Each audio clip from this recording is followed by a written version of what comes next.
Hello world, and welcome to this edition of Tech on Fire with Blaze and Blaze Stewart, architect at Winterlect. And today we're going to be looking at Azure Container Apps, which is a new service for running microservices on Azure.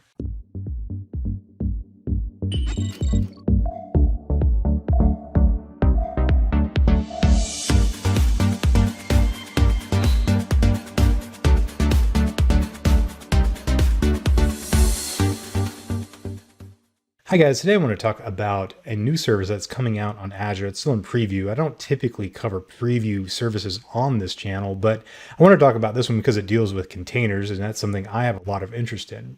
Now, this particular service is called Azure Container Apps, and the nomenclature on this is a little confusing, but basically this service is designed to create a platform for managing microservices that are contained within containers. So it's something like a managed Kubernetes cluster, but it's more managed than something like Azure Kubernetes services. So basically what you're going to get with this is an experience that's probably more like what you would expect from something like Azure Web Apps, where the pane of glass that you see is either the Azure portal or CLI. You never really get exposed to the underlying infrastructure. Now with Azure Kubernetes services, if you want, you can go in and see the infrastructure. You can interact with that. You can even install stuff on it. You can SSH into the nodes and all that stuff, even though it is more or less managed infrastructure. This particular service isn't designed for that. It's more about trying to get you out of the business of having to manage a Kubernetes cluster, but still providing you a way to manage your containers on something that's like a Kubernetes cluster where you can scale them infinitely, really, with the particular service. Now, this one is based on some open source projects that are designed for microservice and microservice scaling. So you may have heard of these, but one of them is Dapper. And Dapper is from Microsoft, and it's basically a framework for building out and scaling container-based applications. And it provides a lot of knobs and dials that you can use to build out rules for scaling up or scaling back services. Another one that it's going to support is Keda, which is Kubernetes based. And this particular service is more open source, but it will still have the same basic paradigm where you can have the configuration of a number of different services and have those automatically scale based on things that happen in a Kubernetes environment, be it like CPU utilization or memory utilization or HTTP request or queue length or things like that. And this will be able to scale services in the Kubernetes context, not just based on something like a virtual machine scale set or something along those lines. But when you get this up and running, the idea here is that you can have an environment where you can deploy your containers to, and then you can then use these various tools to scale out these applications and create versions of these applications in a way that you don't really have to worry about the underlying infrastructure. You just worry about the services. And once you have everything up and running, everything should work just fine. But I'm not going to go into a lot of detail about this today. It's still in preview, so the documentation for it is in flux, that the service is in flux, but I just wanted to show you how you can spin this up and then kick the tires on it if you want to. It's really not that hard to do, but it will give you an idea of what you can do with it, and it will show you all the kinds of things that they kind of have in mind with this particular service. So I'm excited about it, but let's go over to the Azure portal and I'll show you how to set this up. So I'm here in the Azure portal. I'm going to create a container app environment. Now, this is the kind of the first piece of this whole thing. Now, container app environments have basically three levels of organization. You have container app environment, which is a grouping of container apps. Then you have the container app itself, which then has a sub layer under it called revisions. And revisions will actually contain the containers that you'll be working with. So I already have a log analytics workspace, and you need one of these because this is where it's going to report all the logging to from the containers as well as the environment. All the container logs are going to get dumped into a log analytics workspace. So you can easily create one of those. Just go to your create here and type in log analytics workspace. And just create one and make sure it's in the same region as you're intending to use this for. Now, I have mine in North Europe because that's currently one of the two regions that are supported. So if I were to select North Europe here, just type in North, that'll filter it a little bit, and I can give it a name like ASDF. I've already created one, so I'm not going to go through it again, but in any case, create a log analytics workspace. And once you have that done, then you will have a login Linux workspace like this. Now you can actually create a container app within the portal. I'm going to show you how to do it on the CLI because this is really where all the magic is right now. The portal seems to be a little bit behind on features. You can create things using the wizard to set it up, but once that is created, there's very little you can do in the portal. So I'm going to show you on the command line how to create container apps here. So for this one, I'm going to go ahead and start up the Azure CLI in a Cloud Shell. And before I do this, I need to actually register a couple of things with my Azure CLI and my provider. So the first thing to do is add the extension. I've already added this, but I'll paste this command in the video description so you can see it. And since it's already registered, it's going to tell me that it is. And then you need to register a provider. And this one will register this Microsoft.Web provider. And once you have that, that kind of primes the environment so it can create these resources. So the one I'm going to paste in here next is the command that you use to create the container app environment. And I've already seeded this with some stuff. So I'm going to have to get some values out of the login Linux workspace. And I'm going to create this one in the same resource group that I have right here. And I'm going to call it ACA demo-env for the name. And then I need the log analytics workspace ID and the log analytics workspace key. And the location, of course, is going to be Northern Europe. So to get that, that's pretty straightforward. I can come over here to the log analytics workspace. I'm going to pop this up in a new tab here. And what I need to get for the workspace ID is this value right here and a workspace ID. And then I can just come over here and paste that into workspace ID, which is right here. And now I need to get the workspace key, which is something that you're going to have to get over here from agent configuration. And under agent configuration, then agent management, you go to under agent management, and then you can grab one of these keys. It really doesn't matter. You have different keys that you can grab. You just grab one of these, and that is what you're going to need for the login Linux workspace to connect to the environment. And so once you have that, you can come over here to this particular value right here, and you can paste it in. And I'll link this command in the video description below as well, and then you can populate it with your values. And once you have that, go ahead and run it. This thing takes a little bit to create, not very long, but we'll come back when that's finished. Okay, that's done. Now, what I need to do now is actually create the container app. The container app is pretty straightforward. What I'm going to do here is I'm going to get another command for you, and I'm going to unpack this command. I'm going to paste it in, but I'm going to show you the parameters here. Now, the name of this container app is going to be what you name it. So I'm going to call mine node app, and then I'm going to give it the resource group, which is going to be the same resource group that I have my container app environment in. You can put it in a different resource group. It'll let you do that because it's treated as a separate resource than the container app environment. It's a container app, but it needs to be a part of the environment. So for this one, I need to specify the container app environment, and then it's going to inherit the region from that. So if I say, environment that's in Northern Europe, it's going to get the region from Northern Europe here. Now, the image that I'm going to use here is one that I've written. I've used this in several demos before.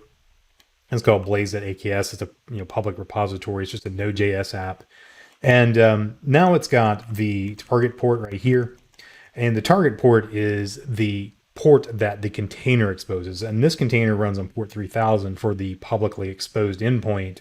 And so what this will do, though, is expose that endpoint on something external. It will use HTTPS. So it's going to expose this on port 443, but do forwarding back into port 3000. So that's going to basically be an HTTP endpoint, and HTTPS offloading is going to happen at the load balancer that's going to be in front of this. Under the hood, this is actually using something called Envoy, which is something that is used basically to load balance things across a Kubernetes cluster. There's many of them out there, but this one is using Envoy under the hood.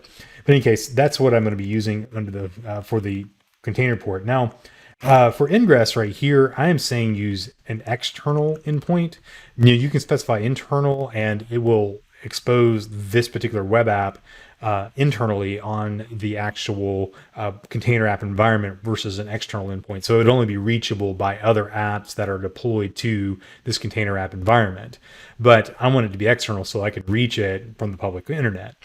And from there, I have a query right here. And the query is basically the FQDN that I want to get out of this. So basically it's just going to be the URL that I can use to reach this particular service at. So I'm gonna go ahead and deploy this. And since everything is already primed there, I can just go ahead and run this and we'll come back when it finishes. Okay, so this is my app that's been deployed and it says it's available at this FQDN right here, this fully qualified domain name. So if I copy this, I should be able to copy this and then pop open a new tab and just paste this in with HTTPS in front of it. And I should be able to get that Node app. So that's my Node app that's running behind the scenes. It just reports information about the actual environment. In this case, Linux is the platform and it's a Node app, Node.js web app. So nothing particular fancy there, but that's the endpoint that's reachable. So I'm going to deploy one more container app into this container app environment. And to do that, I'm going to come over here to this particular command line. I'm going to paste in that same command I ran just a minute ago. And I'm going to basically change some of the parameters in it. I'm going to use a different target port. I'm going to use port 80 in this case. And I'm going to use a different container. And this is going to be Keen, this is my name of my container. And then I'm going to give it the same environment, -env, and the container group. And then I'm going to give it a new name. So let's go ahead and create that.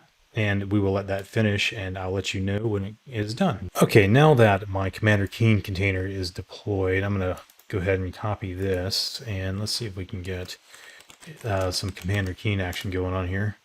And let's see if this thing will actually support the actual web app here. So this is actually using WebSockets. So this does support so if I go to C:, this actually does support WebSockets. It does support using apps that are more rich. And this is actually streaming data back from the actual Azure Container app instance back to the browser. And then it's rendering it on this particular screen here. So this is more of a streaming implementation over HTTP. So, but I'm interacting with a desktop application in a browser.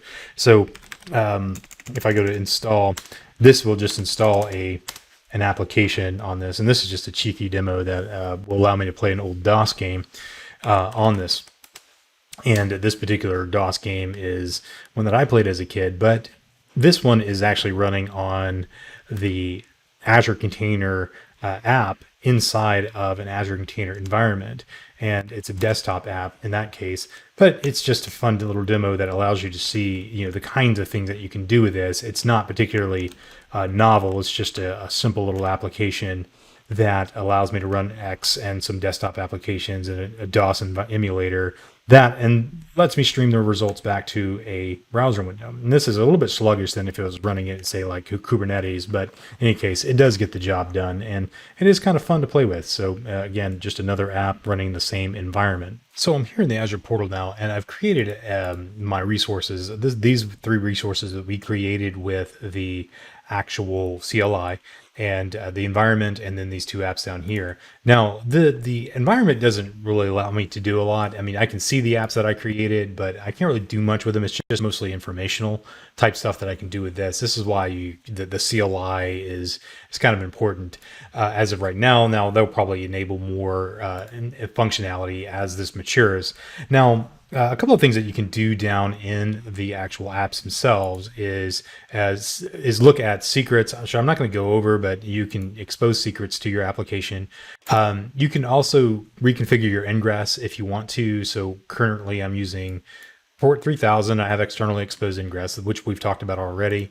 Another thing that you can do with this is you can create integrations with Github, and this allows you to build your container images and push them to ACR and then pull those back to the environment, and it will set up a CD pipeline if you want to do that, which is the ability to do that. I'm not going to cover that, but I want to do want to look at revision management because revision management here is kind of a cool feature. And I've created a couple of revisions in this to show you what I was talking about. So a revision is it's kind of like a version of your application. And so it allows you to do like more like what we might call rolling upgrades and things like that. So you can do a single revision, one active at a time, or multiple revisions, and then you can do load balancing across those if you want to do like some A/B testing and that kind of thing.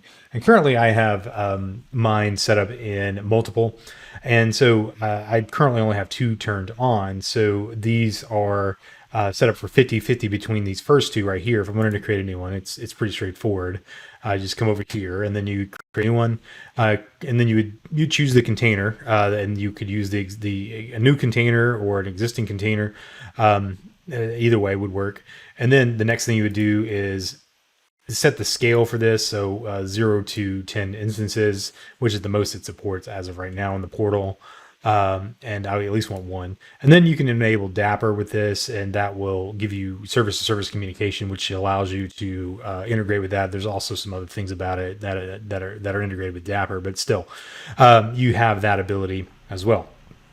So that you have all of this available to you currently in the portal, and you can configure it. But since I already have a couple of these configured, I can then set up the load balancing between these. So if I do like a 33 and maybe 34 split between all of these, you should be able to like see it redirect some traffic around between these 3 containers.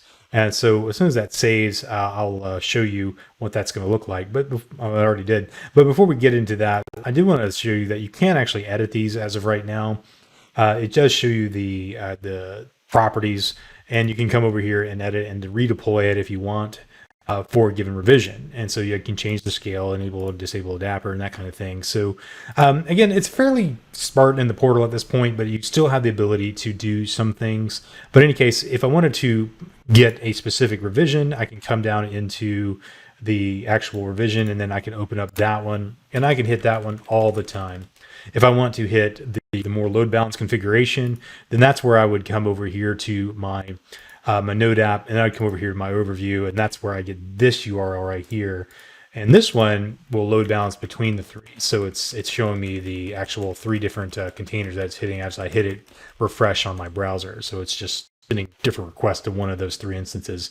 And that's just the container name based on the actual particular revision that I'm using. So again, something that's fairly straightforward here in terms of how revisioning works, but it does allow you to do some like rollover transitionary type revisions, or to have A/B configurations and things like that. So again, it's neat functionality there. Now that we've done that, I want to go over and look at the logs of this. So let's take a look at that, and then we'll wrap up this video. So to review the logs, it's pretty straightforward. Go back to the resource group and go back to the log analytics workspace that we created. And then you can come down here to logs, and then you can close this out. And this is going to pull up the Data Explorer for the log analytics workspace. And so you can run the custom queries on this, and this will allow you to filter the data, and you can see here are the logs that were coming back from all of the containers. So if I expand these, I can kind of see what was going on inside the logs. So this is what was being reported back out. This is the log stream that it reported it to. If I come down here, here's the Commander Keen log. So from something from that, here's the standard error. It's putting something on that, web server. Sometimes it goes to standard error. Some people use that just as an alternate logging mechanism. In any case, the standard out for the node log is node.index.js for that log. So if you had more robust logs, you would be seeing more data in here. But this is pretty straightforward because I only have 86 entries as of right now from all of my various container activity.